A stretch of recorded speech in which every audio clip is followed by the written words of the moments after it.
ओम नमो भगवते वासुदेवाय। दोस्तों, आप श्रीमद् भागवत महापुराण के छठे स्कंद का श्रवण कर रहे हैं। पंचम अध्याय श्री नारद जी के उपदेश से दक्ष पुत्रों की विरक्ति तथा नारद जी को दक्ष का शाप। श्री सुखदेव जी कहते हैं, परीक्षित, भगवान के शक्ति संचार से दक्ष प्रजापति परम समर्थ हो गए थे। उन्होंने पंचजन की पुत्री अस्किनी से हर्यश्व नाम के 10,000 पुत्र उत्पन्न किए। राजन, दक्ष के ये सभी पुत्र एक आचरण और एक स्वभाव के थे। जब उनके पिता दक्ष ने उन्हें संतान उत्पन्न करने की आज्ञा दी, तब वे तपस्या करने के विचार से पश्चिमी दिशा की ओर गए। पश्चिम दिशा में सिंधु नदी और समुद्र के संगम पर नारायण सर नाम का एक महान तीर्थ है। बड़े बड़े मुनि और सिद्ध पुरुष वहाँ निवास करते हैं। नारायण सर में स्नान करते ही हर्यश्वों के अंतःकरण शुद्ध हो गए। उनकी बुद्धि भागवत धर्म में लग गई। फिर भी अपने पिता दक्ष की आज्ञा से बंधे होने के कारण वे उग्र तपस्या ही करते रहे। जब देवर्षि नारद ने देखा कि भागवत धर्म में रुचि होने पर भी ये प्रजावृद्धि के लिए ही तत्पर है, तब उन्होंने उनके पास आकर कहा, अरे हर्यश्वो, तुम प्रजापति हो तो क्या हुआ? वास्तव में तो तुम लोग मूर्ख ही हो।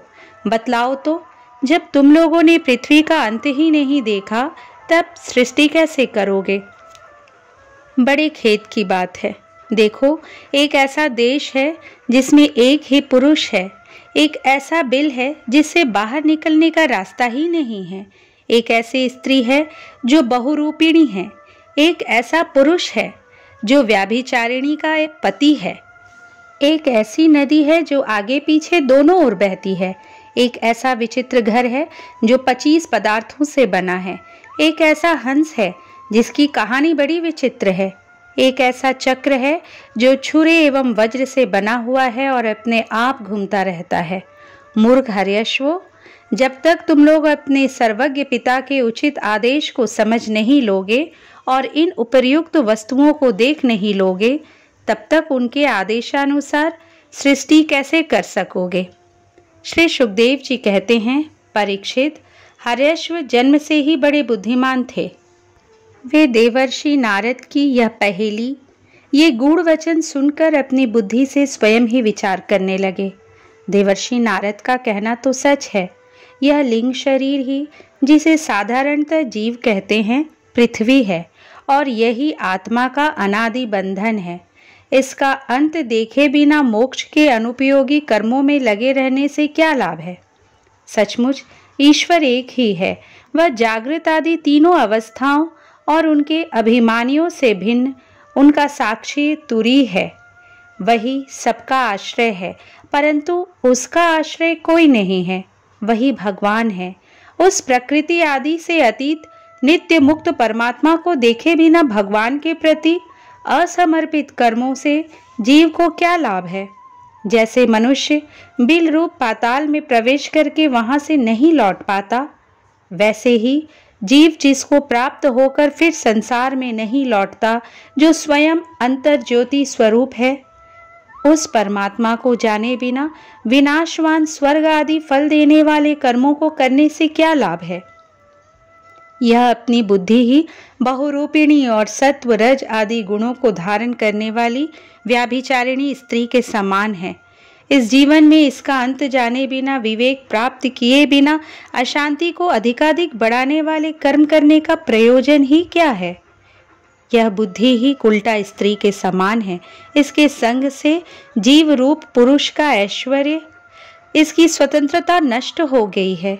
इसी के पीछे पीछे वह उल्टा स्त्री के पति की भांति न जाने कहां कहां भटक रहा है।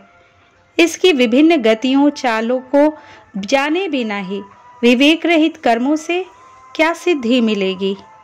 माया ही दोनों ओर बहने वाली नदी है। यह सृष्टि भी करती है और प्रलय भी। जो लोग इससे निकलने के लिए तपस्या, विद्या आदि तट का सहारा लेने लगते हैं, उन्हें रोकने के लिए क्रोध, अहंकार आदि के रूप में वह और भी वेग से बहने लगती है।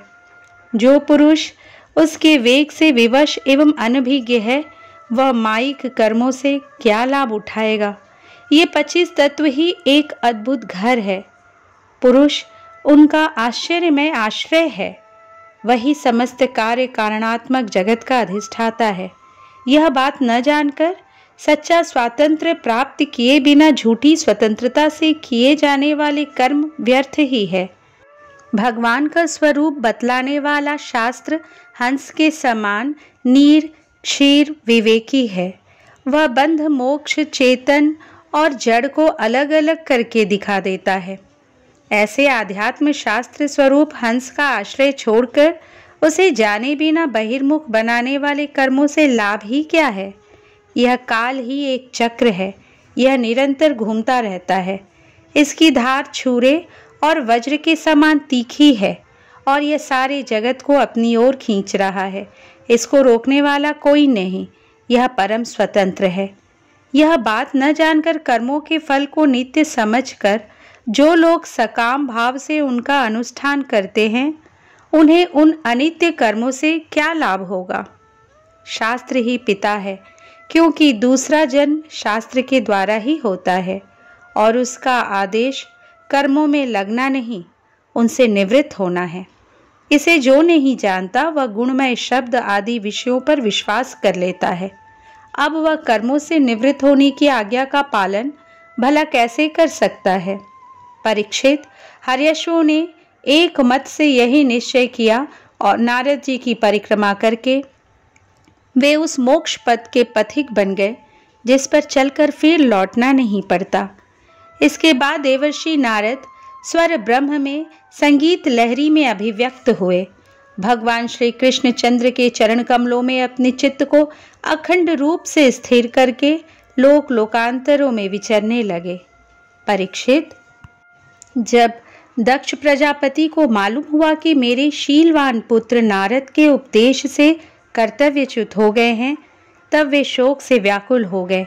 उन्हें बड़ा पश्चाताप हुआ।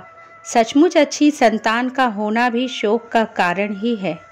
ब्रह्मा जी ने दक्ष प्रजापति को बड़ी सांत्वना दी। तब उन्होंने पंचजन नंदिनी अस्किनी के गर्भ से 1000 पुत्र और उत्पन्न किए। उनका नाम था शबलाश्व। वे भी अपने पिता दक्ष प्रजापति की आज्ञा पाकर प्रजा सृष्टि के उद्देश्य से तप करने के लिए उसी नारायण सरोवर पर गए, जहां जाकर उनके बड़े भाइयों ने सिद्धि प्राप्त की थी। शबलाश्वों ने वहां जाकर उस सरोवर में स्नान किया। स्नान मात्र से ही उनके अंतःकरण के सारे मल धुल गए। अब वे परब्रह्म स्वरूप प्रणव का जप करते हुए महान तपस्या में लग गए। कुछ महीनों तक केवल जल और कुछ महीनों तक केवल हवा पीकर ही उन्होंने हम नमस्कार पूर्वक ओंकार स्वरूप भगवान नारायण का ध्यान करते हैं, जो विशुद्ध चित्त में निवास करते हैं, सबके अंतर्यामी है तथा सर्वव्यापक एवं परमहंस स्वरूप है। इस मंत्र का अभ्यास करते हुए मंत्राधिपति भगवान की आराधना की। परीक्षित, इस प्रकार दक्ष के पुत्र शबलाश्व प्रजा सृष्टि के लिए तपस्या में संलग्न थे। उनके पास भी देवर्षि नारद आए और उन्होंने पहले के समान ही कटु वचन कहे। उन्होंने कहा, दक्ष प्रजापति के पुत्रों, मैं तुम लोगों को जो उपदेश देता हूँ उसे सुनो। तुम लोग तो अपने भाइयों से बड़ा प्रेम करते हो, इसलिए उनके मार्ग का अनुसंधान करो। जो धर्मज्ञ भाई अपने बड़े भाइयों के श्रेष्ठ मार्ग का अनुसरण करता है, वह सच्चा भाई है। वह पुण्यवान पुरुष परलोक में मरुदगणों के साथ आनंद भोगता है। परीक्षित, शबलाश्वों को इस प्रकार उपदेश देकर देवर्षि नारद वहां से चले गए और उन लोगों ने भी अपने भाइयों के मार्ग का ही अनुगमन किया, क्योंकि नारद जी का दर्शन कभी व्यर्थ नहीं जाता। वे उस पथ के पथिक बने जो अंतर्मुखी वृत्ति से प्राप्त होने योग्य अत्यंत सुंदर और भगवत प्राप्ति के अनुकूल है। वे बीती हुई रात्रियों के समान न तो उस मार्ग से अब तक लौटे हैं और न आगे लौटेंगे ही। दक्ष प्रजापति ने देखा कि आजकल बहुत से अशकुन हो रहे हैं। उनके चित्त में पुत्रों की अनिष्ट की आशंका हो आई। इतने में ही उन्हें मालूम हुआ कि पहले की भांति अब की बार भी नारद जी ने मेरे पुत्रों को चौपट कर दिया। उन्हें अपने पुत्रों की कर्तव्यच्युति से बड़ा शोक हुआ और वे नारद जी पर बड़े क्रोधित हुए। उनके मिलने पर क्रोध के मारे दक्ष प्रजापति के होठ फड़कने लगे और वे आवेश में भरकर नारद जी से बोले। दक्ष प्रजापति ने कहा, ओ दुष्ट, तुमने झूठ मूठ साधुओं का बाना पहन रखा है। हमारे भोले भाले बालकों को भिक्षुकों का मार्ग दिखाकर तुमने हमारा बड़ा अपकार किया है। अभी उन्होंने ब्रह्मचर्य से ऋषि ऋण, यज्ञ से देव ऋण और पुत्रोत्पत्ति से पितृ ऋण नहीं उतारा था। उन्हें अभी कर्म फल की नश्वरता के संबंध में भी कुछ विचार नहीं था, परंतु पापात्मन, तुमने उनके दोनों लोकों का सुख चौपट कर दिया। सचमुच तुम्हारे हृदय में दया का नाम भी नहीं है। तुम इस प्रकार बच्चों की बुद्धि बिगाड़ते फिरते हो। तुमने भगवान के पार्षदों में रहकर उनकी कीर्ति में कलंक ही लगाया। सचमुच तुम बड़े निर्लज्ज हो। मैं जानता हूँ कि भगवान के पार्षद सदा सर्वदा दुखी प्राणियों पर दया करने के लिए व्यग्र रहते हैं, परंतु तुम प्रेम भाव का विनाश करने वाले हो। तुम उन लोगों से भी वैर करते हो जो किसी से वैर नहीं करते। यदि तुम ऐसा समझते हो कि वैराग्य से ही स्नेह पाश विषयासक्ति का बंधन कट सकता है, तो तुम्हारा यह विचार ठीक नहीं है, क्योंकि तुम्हारे जैसे झूठ मूठ वैराग्य का स्वांग भरने वालों से किसी को वैराग्य नहीं हो सकता। नारद, मनुष्य विषयों का अनुभव किए बिना उनकी कटुता नहीं जान सकता, इसलिए उनकी दुख रूपता का अनुभव होने पर स्वयं जैसा वैराग्य होता है वैसा दूसरों के बहकावे से नहीं होता। हम लोग सद्गृहस्थ हैं, अपनी धर्म मर्यादा का पालन करते हैं। एक बार पहले भी तुमने हमारा असह्य अपकार किया था, तब हमने उसे सह लिया। तुम तो हमारी वंश परंपरा का उच्छेद करने पर ही उतारू हो रहे हो। तुमने फिर हमारे साथ वही दुष्टता का व्यवहार किया। इसलिए मूढ़, जाओ, लोक लोकांतरों में भटकते रहो। कहीं भी तुम्हारे लिए ठहरने को ठौर नहीं होगी। श्री सुखदेव जी कहते हैं, परीक्षित, संत शिरोमणि देवर्षि नारद ने बहुत अच्छा कहकर दक्ष का शाप स्वीकार कर लिया। संसार में बस साधुता इसी का नाम है कि बदला लेने की शक्ति रहने पर भी दूसरे को किया हुआ अपकार सह लिया जाए। इस प्रकार श्रीमद् भागवत महापुराण के छठे स्कंद का 5वां अध्याय संपूर्ण हुआ। षष्ठम अध्याय दक्ष प्रजापति की 60 कन्याओं के वंश का विवरण। श्री सुखदेव जी कहते हैं, परीक्षित, तदंतर ब्रह्मा जी के बहुत अनुनय विनय करने पर दक्ष प्रजापति ने अपनी पत्नी अस्किनी के गर्भ से 60 कन्याएं उत्पन्न की। वे सभी अपने पिता दक्ष से बहुत प्रेम करती थी। दक्ष प्रजापति ने उनमें से 10 कन्याएं धर्म को, 13 कश्यप को, 27 चंद्रमा को, 2 भूत को, 2 अंगिरा को, 2 कृशास्व को और शेष 4 तार्क्ष नामधारी कश्यप को ब्याह दी। परीक्षित, तुम इन कन्याओं और इनकी संतानों के नाम मुझसे सुनो। इन्हीं की वंश परंपरा तीनों लोकों में फैली हुई है। धर्म की 10 पत्नियां थीं, भानु, लंबा, कुकुब, जामी, विश्वा, साध्या, मरुत्वती, वसु, मुहूर्ता और संकल्पा। इनके पुत्रों के नाम सुनो।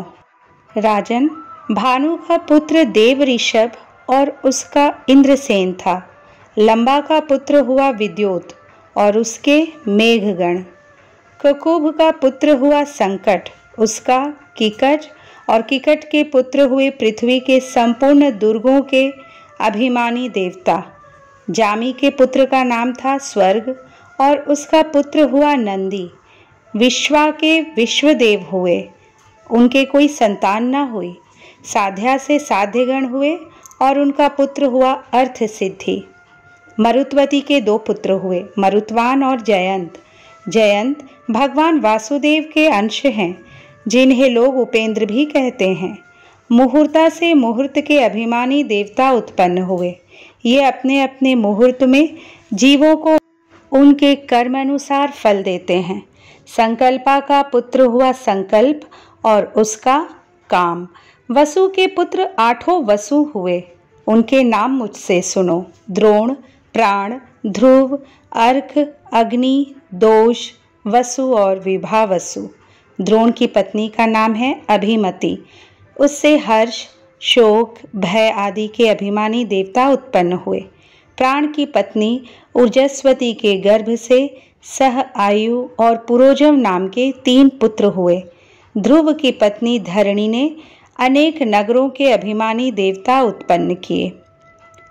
अर्क की पत्नी वासना के गर्भ से तर्ष अर्थात तृष्णा आदि पुत्र हुए। अग्नि नामक वसु की पत्नी धारा के गर्भ से द्रविणक आदि बहुत से पुत्र उत्पन्न हुए। कृतिका पुत्र स्कंद भी अग्नि से ही उत्पन्न हुए। उनसे विशाख आदि का जन्म हुआ। दोष की पत्नी शर्वरी के गर्भ से शिशुमार का जन्म हुआ। वह भगवान का कलावतार है। वसु की पत्नी अंगिरसी से शिल्प कला के अधिपति विश्वकर्मा जी हुए।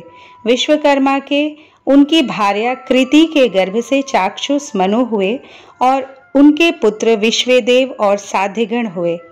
विभावसु की पत्नी उषा से 3 पुत्र हुए, व्युष्ट, रोचिस और आतप। उनमें से आतप के पंचायम नामक पुत्र हुआ। उसी के कारण सब जीव अपने अपने कार्यों में लगे रहते हैं। भूत की पत्नी दक्ष नंदिनी सरूपा ने कोटि कोटि रुद्रगण उत्पन्न किए। इनमें रैवत, अज, भव, भीम, वाम, उग्र, वृषाकपि, अजैकपाद, अहिर्बुध्न, बहुरूप और महान, ये 11 मुख्य हैं। भूत की दूसरी पत्नी भूता से भयंकर भूत और विनायक आदि का जन्म हुआ। ये सब 11वें प्रधान रुद्र महान के पार्षद हुए। अंगिरा प्रजापति की प्रथम पत्नी स्वधा ने पितृगण को उत्पन्न किया और दूसरी पत्नी सती ने अथर्वांगिरस नामक वेद को ही पुत्र रूप में स्वीकार कर लिया। कृशाश्व की पत्नी अर्ची से धूम्रकेश का जन्म हुआ और धीषणा से 4 पुत्र हुए, वेदशिरा, देवल, वयुन और मनु। तार्क्ष नामधारी कश्यप की 4 स्त्रियां थीं, विंता, कद्रु, पतंगी और यामिनी। पतंगी से पक्षियों का और यामिनी से शलभों अर्थात पतिंगों का जन्म हुआ। विंता के पुत्र गरुड़ हुए। ये ही भगवान विष्णु के वाहन हुए। विंता के ही दूसरे पुत्र अरुण हैं, जो भगवान सूर्य के सारथी हैं। कद्रु से अनेकों नाग उत्पन्न हुए। परीक्षित, कृतिका आदि 27 नक्षत्राभिमानिनी देवियां चंद्रमा की पत्नियां हैं।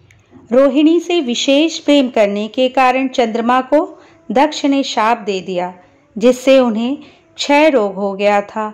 उन्हें कोई संतान नहीं हुई। उन्होंने दक्ष को फिर से प्रसन्न करके कृष्ण पक्ष की क्षीण कलाओं के शुक्ल पक्ष में पूर्ण होने का वर तो प्राप्त कर लिया, परंतु नक्षत्राभिमानी देवियों से उन्हें कोई संतान न हुई। अब तुम कश्यप पत्नियों के मंगलमय नाम सुनो। वे लोक माताएं हैं। उन्हीं से यह सारी सृष्टि उत्पन्न हुई है।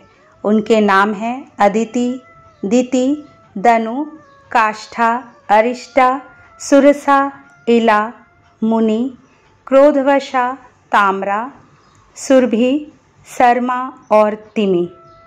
इनमें तिमि के पुत्र हैं जलचर जंतु और शर्मा के बाघ आदि हिंसक जीव।